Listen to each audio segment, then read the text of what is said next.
40,000 रुपया से कम तनख्वाह वाला 40,000 रुपया से कम तनख्वाह वाला जितना भी कर्मचारी होगा सब यहां का मूलवासी आदिवासी होगा, बाहर से नहीं आएगा।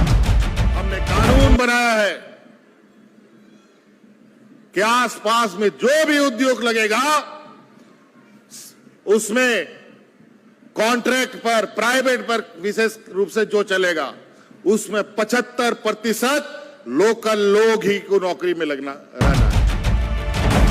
इतिहास निकाल लीजिए, देश का बड़ा बड़ा नेता का बेटा लोग सब विदेश में पढ़ रहा है, खुद भी विदेश में पढ़ा और अपना बेटा लोग को विदेश में पढ़ा रहा है और यहाँ नेतागिरी करके बेवकूफ बनाता है लोगों को। नौकरियां है वो तो हम लोग दे ही रहे, लेकिन कुछ कुछ लोग लगातार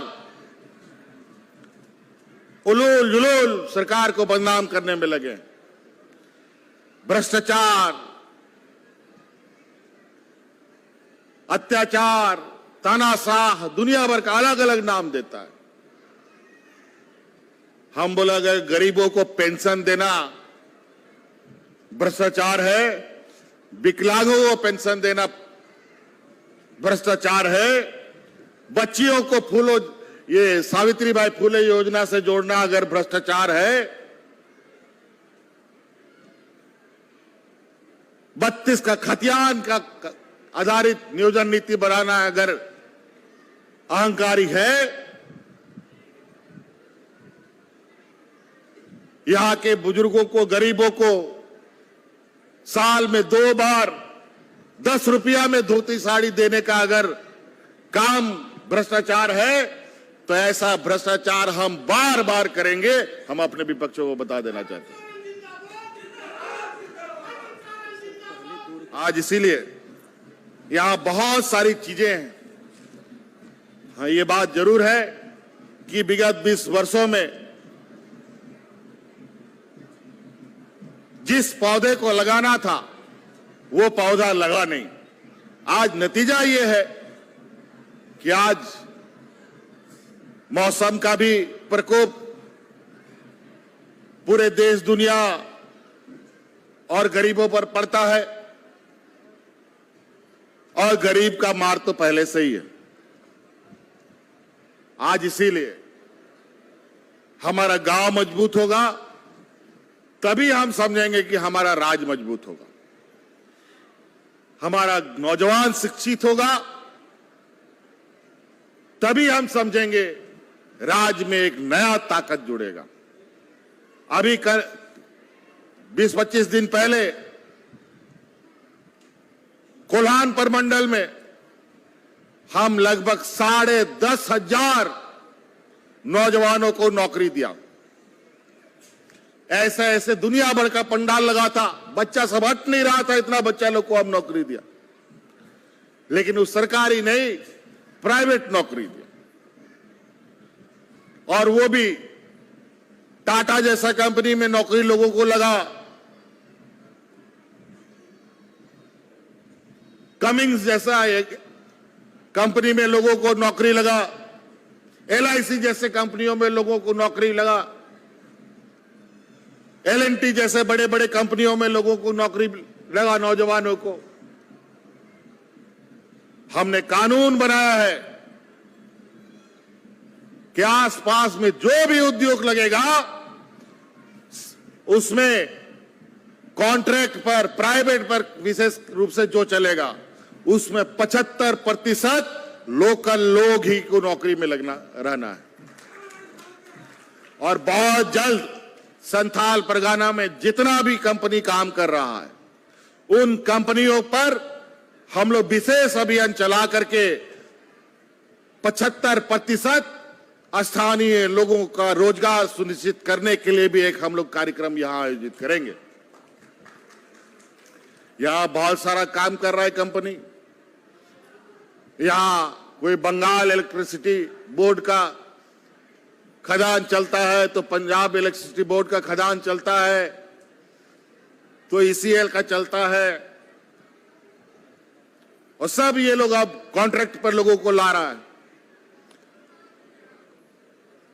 और अब आप लोगों के लिए भी हम लोग यहां पर जो बड़ा बड़ा मशीन लाता है, उन सब मशीनों भी यहां के नौजवानों को ट्रेनिंग करा करके, अब बाहर से आकर के उस मशीन को कोई नहीं चलाएगा, अब यहां का नौजवान उस मशीन को चलाएगा। ये सिस्टम बना रहे हैं। 40,000 रुपया से 40,000 रुपया से कम तनख्वाह वाला 40,000 रुपया से कम तनख्वाह वाला जितना भी कर्मचारी होगा, सब यहां का मूलवासी आदिवासी होगा, बाहर से नहीं आएगा। तो इसीलिए हम लोग का चारों तरफ से हम लोग इस मुहिम में लगे कि सरकार के पास जितनी नौकरियां हैं वो तो हम लोग दे ही रहे हैं। आज शिक्षा को लेकर हम लोग रोज नए योजनाओं के साथ जमीन पे उतार रहे हैं। आज मॉडल स्कूल हम बना रहे हैं जो प्राइवेट स्कूल के तर्ज पर काम करेगा। आज लड़का लड़कियों के लिए बेहतर शिक्षा, उच्च शिक्षा के लिए आर्थिक सहायता राज्य सरकार दे रही है। इंजीनियर, डॉक्टर, वकील बनने के लिए उसका पूरा खर्चा राज्य सरकार उठा रही है।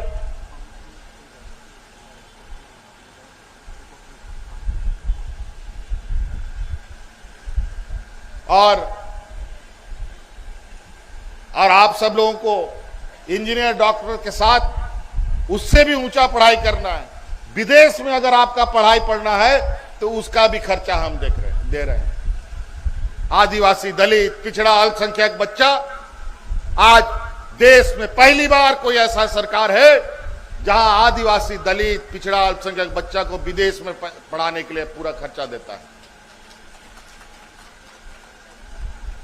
अभी तक 50 बच्चा मेरा विदेश में जाकर के पढ़ा है।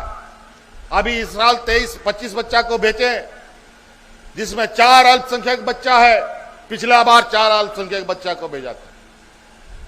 आज कहीं ना कहीं ये वही आदमी सोचेगा जो आदमी आपको आगे बढ़ने का रास्ता देता है। क्या नेता का ही बेटा लोग सब पढ़ेगा क्या? हमारा आदिवासी, दलित, पिछड़ा का बच्चा नहीं पढ़ेगा क्या? आज देश का इतिहास निकाल लीजिए।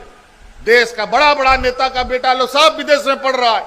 खुद भी विदेश में पढ़ा और अपना बेटा लोग को भी विदेश में पढ़ा रहा है और यहां नेतागिरी करके बेवकूफ बनाता है लोगों को। लेकिन आज हमने ये योजना बनाया कि आज हमारा आदिवासी, दलित, पिछड़ा, अल्पसंख्यक का बच्चा भी उन स्कूलों में पढ़ेगा जिस ब्रिटिश हुकूमत के लोगों ने झारखंड राज्य पर कब्जा किया, भारत देश पर कब्जा किया, सिद्धू कानू का हत्या किया। जिस सिद्धू कानू की हत्या हुई, आज उन्हीं स्कूलों में जाकर के हमारा आदिवासी, दलित का बच्चा उनके साथ खड़ा होकर पढ़ रहा है।